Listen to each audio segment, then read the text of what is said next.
Welcome to the FanDuel quarterback analysis for week 3. I'm Jason Gilbo, JGilbo11. With me is Spencer Lumbach at Spencer_JL. Taking a look at cash game, GPP, value quarterbacks, kind of a lot of different ways you can go this week. In terms of the guys you talked about for cash, I mean, you're looking to really pay up here.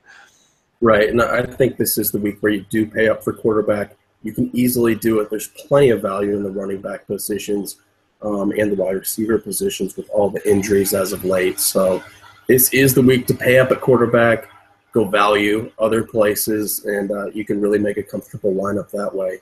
And the first guy I have in my article is Drew Brees of the New Orleans Saints. Obviously, they're playing at home on the Monday night game against Atlanta, and that secondary has been torched over the first 2 weeks of the season. Against Oakland last week, Derek Carr put up a pretty good performance. And then week 1, the surprising performance of Jameis Winston just shredded this Atlanta secondary. So they're not looking so great to begin the season. We know Drew Brees at home is just a dynamite play anytime you can get that situation. Obviously, this is the Monday night game, so it's not going to be in the main slate of the FanDuel leagues, especially if they're big contests, they're $25 entry contests. So that is kind of a disclaimer that comes with Brees, but I think there are some easy pivots if you are playing the Sunday-only slate. And my next favorite quarterback is Andrew Luck of the Colts, taking on the Chargers at home. Last week against the Broncos, you could have kind of saw that coming, where Luck didn't really live up to the billing. But against the Chargers this week, they have a pass defense ranked 27th in the league. And this really could be a shootout here. I talked about this the past few weeks on this podcast, but I really like targeting quarterbacks who have a bad defense on their team because that just really increases the potential of a shootout. I think that's what we're going to see here. Andrew Luck, Phillip Rivers really going at it, kind of similar to week 1 where you had Matthew Stafford, Andrew Luck trading blows down the stretch of that game. So I think this sets up really well for Andrew Luck. I like Aaron Rodgers as well.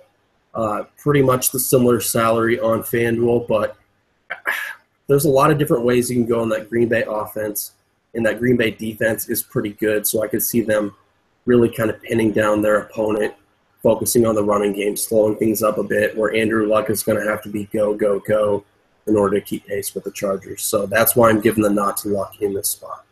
Yeah, I definitely agree with you. I think Andrew Luck is the guy just slightly over Rodgers there for the reasons you mentioned. And you talk about here, obviously the injury to Dante Moncrief doesn't really help Luck, but he's got enough around him. You got Hilton, you obviously have Dorsett who's going to step in. You got superstar Jack Doyle, who I've been joking around with, who's going to be working in the tight end position. So I still think there's plenty enough there to kind of beat this Chargers secondary. Yeah, I was just going to say that. I mean, he threw 2 touchdowns week 1 to Jack Doyle. I mean, anyone who's breathing and wearing a Colts uniform and somewhat open, he's going to get them the ball. So I'm really not concerned about that. I mean, you saw the offensive line over the first 2 weeks. They look pretty horrible. They're not going to have much of a running game at all. So it's going to be all on Andrew Luck's arm to get things done and move the ball. So pretty good matchup to do that as well. Yeah, definitely. And you mentioned all the value at running back. This is kind of an easy spot to pay up. MVPs staying in that same Colts-Chargers game. You talk about Phillip Rivers at 8K. Definitely kind of a different pivot from DraftKings because I had Rivers in cash on DraftKings because he's, very cheap. They're only $6,700. But here, a little bit different story. Right. He still is a little bit cheaper than Andrew Luck, Drew Brees, and I don't mind him in cash games if you're unable to pay that extra $700 for Andrew Luck if you love your lineup otherwise. Because I think Rivers could reasonably put up a similar performance to Andrew Luck for all those reasons I just mentioned. The Colts secondary is just beaten and torn up, and they have free agents off the street in their secondary. They've been exposed over the first 2 weeks of the season. Obviously a little bit less last week as Trevor Siemian went against them. Not really the downfield gunslinging quarterback that puts up a lot of fantasy points, but Matthew Stafford absolutely shredded them week 1. I think Phillip Rivers could do the same. It kind of hurts. Obviously, Keenan Allen and Danny Woodhead are out. Both those guys very much a part of that passing attack. But as Rivers showed last week, he can still get the ball to some playmakers. You have Tyrell Williams, You have Travis Benjamin. They've proven the ability to make some big plays in that offense, and against the secondary, it's really not going to be that hard. So I really like Rivers to sling the ball around again. This game could turn into a shootout, and he's good for GPPs and cash. Yeah, definitely agree. And I think, if you're playing that Sunday only slate, obviously that Falcons Saints game's taken off the table. This one comes in as the second highest total or team total here, them and the Colts. And you look, the Packers are higher, but as you mentioned, I can definitely see the defense playing out, and maybe Eddie Lacy getting a little bit more work for them, where Rodgers really doesn't have to do a ton. So I'm in agreement. I think Rivers and Luck there are kind of the guys to target. Marcus Mariota here, you got second in your GPP list, 7,700 against the Raiders defense that I expected them to be better this year, and we obviously have not seen that. Right, and I kind of wrote that up in this article, is that they have a lot of talent on the defensive side of the ball.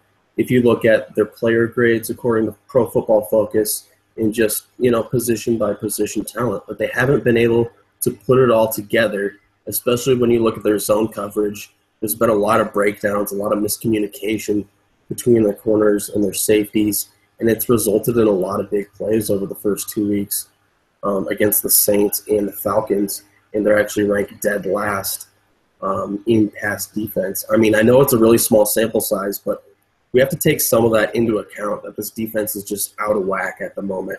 Obviously, they could clean it up, get back on track any given week now. I mean, that's the risk you're going to take in targeting them. But I kind of like Marcus Mariota and the Titans at home facing the Raiders, who are traveling across the country and coming in against this underrated offense. And I don't think many people will have Mariota at this price point, just $300 less than Phillip Rivers. And yet, I mean, he could put up a pretty decent fantasy performance. Obviously, the rushing upside adds a little more into his profile there. Could give you a rushing touchdown possibly, or maybe 20, 30 rushing yards to really, really kind of help his upside there. But it's kind of a sneaky pick. You can pair him with Delaney Walker, feel pretty good about it as a low ownership play on FanDuel this week. Yeah, I definitely agree. And I think, you look at this Raiders team, I expect them to kind of be up. So I think Tennessee might be chasing this one from the start.